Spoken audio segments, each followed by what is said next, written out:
Hello दोस्तों, कैसे हो आप सब। मैं भी बढ़िया ही होंगे। तो चलिए फिर स्टार्ट करते हैं आज एक कंप्यूटर के मॉक टेस्ट को, जो कि आपका रहने वाला है mock test number 02।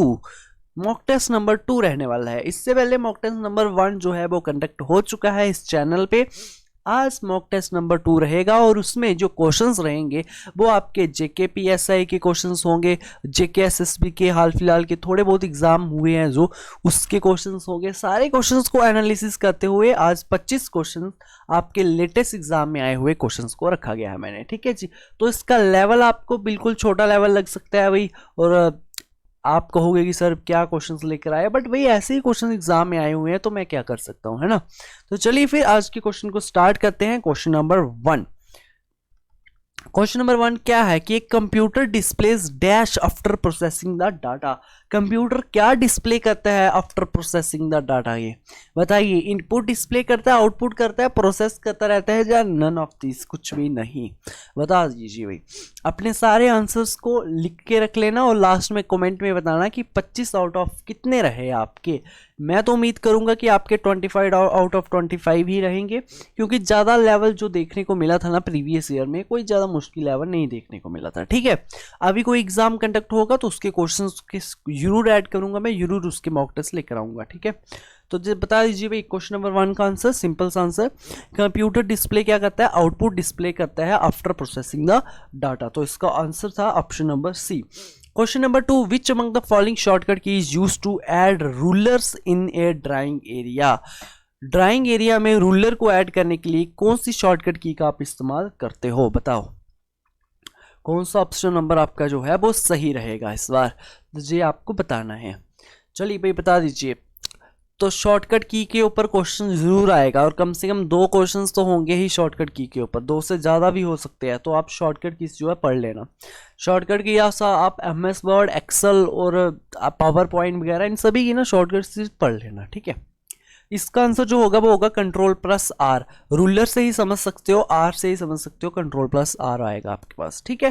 Question number 3, विच मॉनिटर कंज्यूम्स लीस्ट पावर। ये आपको बताना है भाई, कौन सा मॉनिटर आज के टाइम पे जो है वो लीस्ट पावर कंज्यूम करता है और हर एक घर में वो पाया भी जाता है। बताइए कौन सा। तो वो है आपके पास option number C, LED. LED monitor जो है वो आपके पास लीस्ट पावर कंज्यूम करता है। Question number 4, what is the full form of CRT. CRT की फुल फॉर्म बता दीजिए भाई। बिल्कुल सिंपल सिंपल से क्वेश्चन है आज के दिन में। तो आज आपको बताने हैं बिल्कुल अच्छे अच्छे क्वेश्चंस, सभी का आंसर सही सही देना है। और आप टॉप 10 अगर मॉक टेस्ट इस चैनल से लगा देते हो ना, मैं बता रहा हूँ गारंटी कि एक भी क्वेश्चन बाहर से नहीं आने वाला। ठीक है। तो टॉप 10 मॉक टेस्ट जरूर देख लेना, चाहे आप जिस भी चैनल से पढ़ते हो। यहाँ से सिर्फ आपको टॉप 10 मॉक टेस्ट ही देखने हैं। ठीक है। बता दीजिए भाई, what is the full form of CRT. तो सीआरटी की फुल फॉर्म आप सभी को पता है, कैथोड रे ट्यूब होती है सीआरटी की full form. Question number 5, Windows 7 was released on. बता दीजिए भाई। बिल्कुल रिपीटेड क्वेश्चंस आज के टाइम पे रखे हैं मैंने। आज के मॉक टेस्ट में सारे के सारे क्वेश्चन जो है वो रिपीटेड है, हर एक आपको चैनल पे मिल जाएंगे, हर एक एग्जाम में मिल जाएंगे। ये सारे ऐसे क्वेश्चन है भाई। तो विंडोज 7 कब रिलीज हुई थी, आप सभी को पता था 22 अक्टूबर 2009 को विंडोज 7 जो है वो रिलीज की गई है। ठीक है। Question number 6, which memory has the shortest access time. कौन सी मेमोरी का शॉर्टेस्ट एक्सेस टाइम है। बिल्कुल ये भी रिपीटेड क्वेश्चन है भाई, बहुत बार एग्जाम में आया है, बताओ। और आया भी आपके जीके एसएसबी के एग्जाम में। तो कौन सी मेमोरी का शॉर्टेस्ट एक्सेस टाइम होता है, आप सभी को पता है कैश मेमोरी आपके पास आती है। ऑप्शन नंबर ए आपके पास जो है वो सही आंसर है। Question number 7, the length of IPv6 की लेंथ कितनी है, ये आपको बतानी है भाई। बताओ द लेंथ ऑफ IPv6 की कितनी है, 16 बिट, 32 बिट, 128 या 256 बिट्स। बताओ क्या है लेंथ ऑफ IPv6 की। तो इसकी लेंथ कितनी होती है, 128 बिट्स। ये भी आपका रिपीटेड क्वेश्चन है, एग्जाम में आया हुआ क्वेश्चन है। Clear. Which of the following is not a broadband communication medium. बताओ इन सभी में से कौन सा ब्रॉडबैंड कम्युनिकेशन मीडियम नहीं है आपका। माइक्रोवेव, फाइबर ऑप्टिकल केबल, या ट्विस्टेड पेयर आ गई, या कोएक्सियल केबल। बताओ। तो इनमें से जो आपका ऑप्शन है यही, इन चारों में से एक ही आपको डिफरेंट दिख रहा है, माइक्रोवेव। तो यही आपका क्या होगा, सही आंसर होगा ऑप्शन नंबर ए का। ठीक है, बढ़ते question number 9। 18 will be written in binary as, binary language में आप 18 को कैसे लिख सकते हो बताओ। आप सभी को कन्वर्जन आती होगी और इस कन्वर्जन के ऊपर एक क्वेश्चन जरूर आएगा, ये बात लिख लो, ठीक है। तो ये कन्वर्जन आप जरूर पढ़ लेना, एक क्वेश्चन इसका जरूर देखने को मिलेगा। तो इससे एक स्पेशल वीडियो बना दूंगा जिसमें सारी कन्वर्जन्स आपको विद ट्रिक्स के साथ बता देंगे, ताकि कभी जिंदगी में ऐसी भूले ना, कोई भी कन्वर्जन आ जाए, चाहे बाइनरी की आए, ऑक्टल की आए, जिस मर्जी की आ जाए, आपको भूलनी नहीं चाहिए वो, ठीक है। तो इस 18 को आप बाइनरी में कैसे लिख सकते हो, आप सभी को पता है, एक ही तो आपका कोड होता है, वो क्या होता है, वो 1 होता है, 2 4 8 16 इंटू टू करते जाओ इसका, है ना। तो इनमें से जिस चीज को मिलाकर 18 बनते हैं उसी को ही ऑन कर दो, बाकी को ऑफ कर दो। ऑन करोगे तो 1 लगा देना नीचे, ऑफ करोगे तो 0 लगा देना, बस इतनी सी बात है। अब देखिए 1 + 2 कितना हो गया, 3 हो गया, +4 7 हो गया, 8 से गया 15 बन गया, 15 हो गया तो 16 ऐड करेंगे तो डायरेक्ट 18 तो नहीं बनने वाला, है ना। तो 16 में जब मैं +2 ऐड कर दूं तो कितना बन जाएगा, 18 बन जाएगा। 18 बन गया, बाकियों की जरूरत नहीं, तो उनके नीचे 0 0 लिख दो। तो आपका आंसर क्या हुआ, 1 0 0 1 0। तो 1 0 0 1 0 ऑप्शन नंबर बी आपका क्या है, सही आंसर है। उम्मीद करता हूं अब आपको कोई भी ऐसा नंबर दे दिया जाएगा, आप उसको बाइनरी में तो कन्वर्ट कर ही लोगे ना, है ना। सिर्फ इंटू टू लिखते जाओ, इसका 1 से लेके स्टार्ट हो जाओ, इंटू टू लिखते जाओ, और जिस इसमें वो आता है ना ऐड करके, उन्हीं को ही ऑन करना है, बाकियों को ऑफ कर लो। सिंपल सी तो बात है। देखो अगर आपसे यहां से पूछा जाता 20 का बताओ, तो आप क्या बताते, 16 है, 16 को ऑन करते, +4 को ऑन करते, 20 बन गया। बाकी सभी को क्या करते आप 0 0 कर देते हैं ना, तो ऐसे क्या कन्वर्सन होती है। नेक्स्ट क्वेश्चन नंबर 10 आपका, C++ लैंग्वेज को डेवलप किसने किया था। काफी इंपॉर्टेंट क्वेश्चन है और काफी रिपीटेड क्वेश्चन है कि C++ जो लैंग्वेज आपके पास, उसको डेवलप किसने किया है, बता दीजिए। तो C++ को डेवलप करने वाले कौन है, बजाने स्ट्रोसप जी ने, इन्होंने किया था। ऑप्शन नंबर सी आपका जो है वो सही आंसर है, इन्होंने किया था आपका क्या, आपकी C+ लैंग्वेज को डेवलप किया था, ठीक है। डेनिस रिचे आई थिंक सी को डेवलप किया था इन्होंने, क्लियर। बड़े फिर आगे आ गया question number 11। Linux is a type of dash software. Linux आपका कौन से टाइप ऑफ सॉफ्टवेयर है, आपको बताना है। शेयरवेयर है, कमर्शियल है, प्रॉपर्टी है, या ओपन सोर्स आपके पास है, बताइए। लाइनक्स आपका कौन सा सॉफ्टवेयर है, तो लाइनक्स आपका जो है वो ओपन सोर्स सॉफ्टवेयर है। ऑप्शन नंबर डी इसका क्या है, सही आंसर है। कौन सा सॉफ्टवेयर है ये, ओपन सोर्स सॉफ्टवेयर है, जिसका सोर्स कोड ओपन होता है। Question number 12, control unit and arithmetic unit of a computer are together known as. ये आपका JKPSI का क्वेश्चन है भाई, जो हाल फिलहाल में एग्जाम कंडक्ट हुआ आपका 2022 में। क्या कहा है कि control unit and arithmetic unit of a computer are together known as, हम उसको क्या कहते हैं, उन दोनों को मिलकर हम क्या कहते हैं, ये बता दीजिए। उन सभी को मिलकर हम क्या कहते हैं, CPU सेंट्रल प्रोसेसिंग यूनिट कहते हैं हम उसको। तो ऑप्शन नंबर 20 का क्या होगा, सही आंसर होगा, ठीक है जी, clear. Question number 13, which of the following is a file extension in MS PowerPoint 2019। File extension के ऊपर ना बहुत क्वेश्चन देखने को मिले थे, तो सभी का फाइल एक्सटेंशन याद रखना, चाहे MS वर्ड होगा, एक्सेल की फाइल होगी, पावर पॉइंट की होगी, चाहे आपकी नोटपैड होगी, वर्डपैड होगी, जिसकी भी फाइल एक्सटेंशन है ना, सभी की आप याद कर लेना, क्योंकि इसके ऊपर क्वेश्चन देखने को काफ़ी मिला है। तो आपको फाइल एक्सटेंशन बतानी है MS पावर पॉइंट की, चाहे 2019 का है, 20 का है, 21 का है, फर्क नहीं पड़ेगा उससे आपको। तो फाइल एक्सटेंशन क्या है आपकी, .pp ए आपके पास क्या है, ऑप्शन नंबर ए आपका इसी की फाइल एक्सटेंशन है ये, क्लियर। क्वेश्चन ठीक है जी, कवर हो गया आपके पास। चलिए बढ़ते हैं नेक्स्ट क्वेश्चन की तरफ। क्वेश्चन नंबर 14, क्वेश्चन नंबर 14 आपके पास, dash is a impact printer. इन ऑप्शन में से कौन सा आपका प्रिंटर जो है वो इम्पैक्ट प्रिंटर है, बताइए। कौन सा प्रिंटर आपका क्या है, इम्पैक्ट प्रिंटर है। तो बता सकते हो आप, इंकजेट है, लेजर है, डॉट मैट्रिक्स है, कौन सा प्रिंटर आपके पास इम्पैक्ट प्रिंटर है। ऑप्शन नंबर डी आपका डॉट मैट्रिक्स प्रिंटर ही आपके पास क्या है, इम्पैक्ट प्रिंटर है, क्लियर। क्वेश्चन नंबर 15 की बात की जाए, dash is the process of finding and resolve bugs during the software development process. Bugs को जब आप फाइंड कैसे करते हो, रिजॉल्व करते हो, उस प्रोसेस को आप क्या कहते हो, उस प्रोसेस को क्या कहते हो जब बग्स को सॉल्व करते हो, आप रिजॉल्व करते हो फाइंड करके, कौन सा प्रोसेस है वो आपका, वो डीबगिंग करते हो तब आप, ठीक है।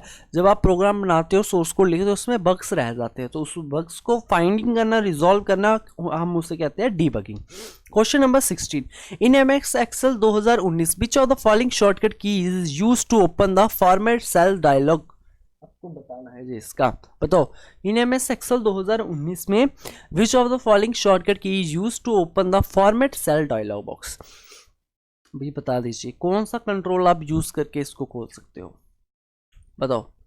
क्वेश्चन नंबर 16, Ctrl+1 का इस्तेमाल करके आप ओपन कर सकते हो फॉर्मेट सेल डायलॉग बॉक्स को, ठीक है जी। क्वेश्चन नंबर 17, डैश बटन और Windows explorer helps you to make the window appear as its largest possible size, अरे ये तो सभी को पता होगा, है कि नहीं। अगर आपने कंप्यूटर चलाया होगा, आप सभी को ये नॉर्मल पता होगा कि आप कौन से ऑप्शन का यूज करते हो, आप करते हो मैक्सिमाइज करते हो आप उसको, ठीक है। Button on Windows explorer help you make the window appear as its largest possible size, ठीक है। फुल साइज में करने के लिए आप उसे क्या करते हो, मैक्सिमाइज करते हो। Question number 18, identify the correct email address, email address in सभी में से कौन सा है। अब जी देखो, जो आपको ये ब्लू ब्लू हो रहा है, ये क्या हो रहा है, इट मीन्स ये क्लिकेबल बन चुके हैं। अब जी ये प्रॉपर सही एड्रेस है, कोई आपका एक्सप्लोरर का है, कोई आपका ईमेल का है, ये प्रॉपर सही एड्रेस है, इसलिए ये क्लिकेबल है। ऑप्शन नंबर डी जी ऐसा कोई एड्रेस है ही नहीं, तभी ये क्लिकेबल नहीं बना। तो ऑप्शन नंबर डी तो कभी ऐसा कोई एड्रेस बनता ही नहीं है, ऐसे ये ऑप्शन नहीं होगा आपका, ठीक है। ईमेल का एड्रेस आप सभी को पता है क्या होता है, जब आप कोई लिखते हो आगे डोमेन नेम, उसके बाद डोमेन नेम क्या लिखते हो, @gmail.com जब आप लिखते हो, ठीक है। तो आपका ईमेल एड्रेस का क्या होता है, जब .com लगा देते हो ना आप, @gmail.com या @classes.com लिखा गया है जी, आपका ऑप्शन नंबर बी ही क्या है, सही आंसर है, ठीक है। ये क्वेश्चन पूछा गया था बट ऑप्शंस अलग थे, अपडेटेड क्लासेस मैंने इसमें ऐसे ही रख दिया, बट ये क्वेश्चन जीमेल के ऊपर जरूर आता है, ठीक है। आपका ईमेल होगी, जीमेल होगी, क्वेश्चन आता है इस पे कि डोमेन नेम इसका बता दो, जो आपका जे आपका करेक्ट ईमेल एड्रेस आपको बता दो, ठीक है। क्वेश्चन नंबर 19 क्या है, व्हाट इज SMTP, SMTP क्या है आपके पास, सिंपल मेल ट्रांसफर प्रोटोकॉल है, सॉफ्ट मेल है, सेफर मेल है, कौन सी मेल है भाई बता दो। व्हाट इज SMTP, SMTP की फुल फॉर्म क्या है, simple mail transfer protocol, option number A आपका क्या है, सही है, यही इसकी फुल फॉर्म है। क्लियर, बढ़ते हैं नेक्स्ट क्वेश्चन में। Question number 20, which among the following is a search engine, इन सभी में से सर्च इंजन कौन सा है, बिल्कुल सभी सही सा सिंपल सा भाई क्वेश्चन है, ठीक है, कोई ज़्यादा मुश्किल क्वेश्चन नहीं है, बिल्कुल सिंपल सा है। इन सभी में से सर्च इंजन आपको एक ही दिखता है, वो है गूगल। गूगल आपका क्या है, सर्च इंजन है, गूगल पे ही आप सर्च करते हो कि नहीं करते हो, ठीक है। Question number 21, which of the following is the extension of notepad, देखिए भाई एक्सटेंशन अब आ गई ना फिर से, एक्सटेंशन के ऊपर बहुत बार क्वेश्चन आया है यार, जहाँ आएगा शॉर्टकट की इसके ऊपर ज़्यादातर क्वेश्चन एक्सटेंशन के ऊपर भी आएगा, तो एक्सटेंशन ज़्यादा की नहीं पूछेगा, नॉर्मल जो मेन चीज़ें हैं उनकी एक्सटेंशन ज़्यादा रख लो, बस आ गया आपका। वर्ड की एक्सटेंशन नहीं छोड़ो, एक्सेल की नहीं छोड़ो, पावर पॉइंट की नहीं छोड़ो, स्प्रेडशीट की नहीं छोड़ो आप, ठीक है जी। नोट पैड, वर्ड पैड, सभी की ना एक्सटेंशन ज़्यादा कर लो। पीछे देखो ईमेल की पूछी थी आपकी, क्लियर। तो नोटपैड की एक्सटेंशन क्या है आपकी, .txt, आपका ऑप्शन नंबर ए है, यही क्या है आपका सही आंसर है, ठीक है, समझ आ गया। तो बड़े फिर नेक्स्ट क्वेश्चन के ऊपर, to display the contents of a folder in window explorer you should, आपको क्या करना पड़ेगा, कंटेंट डिस्प्ले करने के लिए फोल्डर के इन विंडोज एक्सप्लोरर में आपको क्या करना पड़ेगा, क्लिक ऑन इट करना पड़ेगा, या कोलैप्स करना पड़ेगा, या नेम इट या गिव इट ए पासवर्ड, भाई क्या करना पड़ेगा, क्लिक ऑन इट करना पड़ेगा, उस पर क्लिक करना पड़ेगा, ठीक है जी, समझ आ गया। क्वेश्चन नंबर 22 क्लियर हो चुका होगा, आपने आंसर भी सही दिया होगा क्योंकि बाकी ऑप्शन तो ऐसे ही है इसमें।